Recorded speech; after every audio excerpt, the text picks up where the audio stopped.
Mines Arnaud est fier de présenter son projet minier d'apatite. Mines Arnaud, c'est un partenariat entre Investissement Québec et Yara International, le plus grand producteur de fertilisants au monde.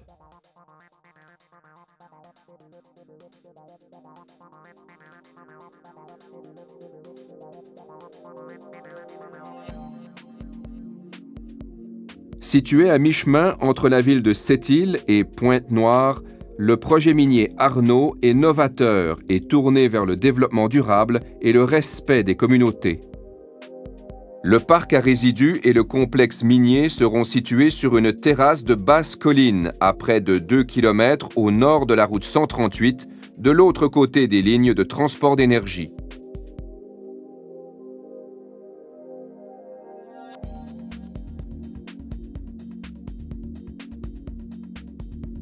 Recherchée pour la fabrication de fertilisants, l'apatite localisée dans le canton Arnaud est prisée pour sa qualité remarquable. Un tronçon du chemin de fer existant, long de 8 km, sera déplacé vers le nord pour desservir l'usine et la relier au port, évitant ainsi la présence de 250 nouveaux camions par jour sur la route 138. Une fosse à ciel ouvert d'où la roche minéralisée sera extraite. Cette fosse aura, à la fin de sa vie, une longueur de 3,5 km, une largeur de 800 mètres et une profondeur de 240 mètres. Un seul dynamitage est prévu quotidiennement. Un parc à résidus composé de plusieurs cellules permettant la ségrégation de 2 types de résidus et une restauration progressive. Une halde à stérile. L'eau provenant de la fosse, des cellules du parc à résidus et des diverses aires d'accumulation de morts-terrain, recueillies dans le bassin d'accumulation, sera acheminée vers l'usine de traitement de l'eau. Aire d'accumulation de morts-terrain. Une butte écran végétalisée sera aménagée devant la totalité de la fosse afin de diminuer les impacts visuels et sonores. Une aire d'accumulation de minerais de basse teneur temporaire.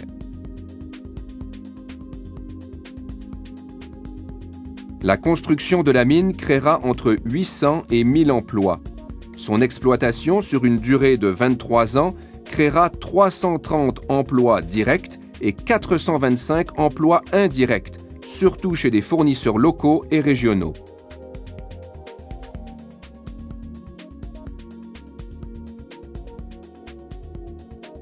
Alimentée à l'électricité, l'usine n'émettra pas de rejet atmosphérique, sauf de la vapeur d'eau résultant du séchage du concentré d'apatite. La production annuelle sera de 1,3 million de tonnes de concentré d'apatite. L'apatite sera séparée du reste de la roche par un procédé qui utilise des substances peu nocives, telles que de l'huile de soja, de l'amidon de blé et de la chaux. Le parc à résidus sera constitué de cellules. Chacune d'elles sera utilisée pendant environ 5 ans, puis ensemencée et reboisée par la suite. Les résidus miniers ne présentent pas de risque pour l'environnement. La restauration du site est aussi importante que son exploitation. Mines Arnaud s'est engagé à procéder à la restauration progressive du parc à résidus et de certaines aires d'accumulation. Après la fermeture de la mine, la fosse se remplira naturellement pour constituer un lac d'eau douce. Le concentré d'apatite sera transporté en utilisant la voie ferrée existante. Quotidiennement, un train de 40 wagons transportera le concentré d'apatite sur une distance de 17 km vers le port situé à Pointe-Noire. La relocalisation d'un tronçon de la voie ferrée au nord du projet permettra l'élimination d'une traverse à niveau dans le secteur du chemin Allard, réduisant ainsi le dérangement pour les citoyens du canton Arnaud causé par le sifflet du train lors de son passage dans ce secteur. Situé à proximité du quai de la Relance, les infrastructures sont conçues pour réduire les poussières. Ainsi, les wagons, les silos, les convoyeurs et le système de transbordement sont fermés et munis de dépoussiéreurs aux endroits stratégiques.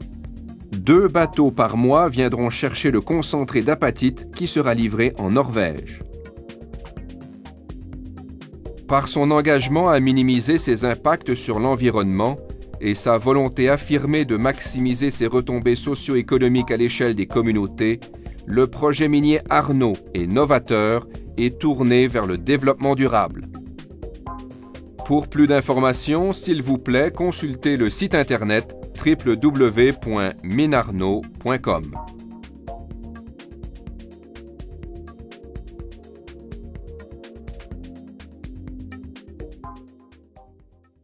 Alors voilà un aperçu du projet concernant le dossier Minarnaud. Donc le projet Minarnaud travaille avec des consultants pour ses études de faisabilité, pour ses études d'impact sur l'environnement, ainsi que pour également répondre à diverses questions venant soit du ministère de l'Environnement suite au dépôt de l'étude ou l'Agence canadienne d'évaluation environnementale. Donc nous avons travaillé avec Roche, nous avons travaillé avec Génivore, SNC-Lavalin dans la partie dynamitage et vibration principalement. Donc ce sont des compagnies sur lesquelles on peut utiliser leurs compétences, leur expertise dans le domaine et également leur réputation au niveau national ou international. L'information qu'on vous donne ou qu'on vous transmet est basée sur des études sérieuses avec de l'information qui est vérifiée et vérifiable également à ce niveau-là. Qu'est-ce que c'est l'apatite? Donc l'apatite, c'est un minerai qui est de plus en plus recherché un peu partout dans le monde pour la fabrication d'engrais. Le projet est basé exclusivement sur la production d'apatite. Nous avons un sous-produit qui s'appelle la magnétite titanifère qui est associé à l'apatite dont nous devons entreposer sur le site puisque le produit, la magnétite, n'a pas de débouché, n'a pas de valeur commerciale. Compte tenu qu'elle contient du titane et du fer, nous allons l'accumuler éventuellement si jamais il y a une technologie qui permet de disposer des métaux. Ça sera fait plus tard, mais ce n'est pas dans le cadre du projet actuel de générer des revenus ou de baser des revenus sur la magnétite. C'est l'apatite sur laquelle on se concentre et c'est sur l'apatite dont le projet est basé ici à cette île. Pourquoi l'apatite, on va l'exploiter? C'est parce qu'elle a des qualités exceptionnelles. On n'a pas de contaminants associés à l'apatite, donc elle est propre pour la fabrication des engrais. Et qu'est-ce qui stimule la demande mondiale pour les engrais et d'où la recherche d'apatite de grande qualité? C'est que présentement, la demande de fertilisants pour les pays en voie de développement est en augmentation constante au cours des 5 dernières années. Le faible niveau des stocks également de grains dans le monde met une pression accrue pour des fertilisants. La fermeture de plusieurs mines également dans le monde, compte tenu que certains contaminants associés à l'apatite, lorsqu'ils fabriquent les engrais, se retrouvent dans les sols et c'est absorbé par les céréales ou les plantes qui sont cultivées. Donc, ces niveaux d'engrais-là ne sont plus utilisés dans le monde. Et également, une forte demande pour des aliments de meilleure qualité. Tout le monde recherche la qualité bio, donc on veut avoir des aliments qui sont sains et qui sont nutritifs. Également, il y a eu aussi dans le passé la hausse des coûts de construction de nouvelles mines qui font en sorte que le prix a augmenté et on parle qu'il a triplé au cours des 5 dernières années. Et selon les prévisions, le prix se maintient encore pour au moins les 10 prochaines années.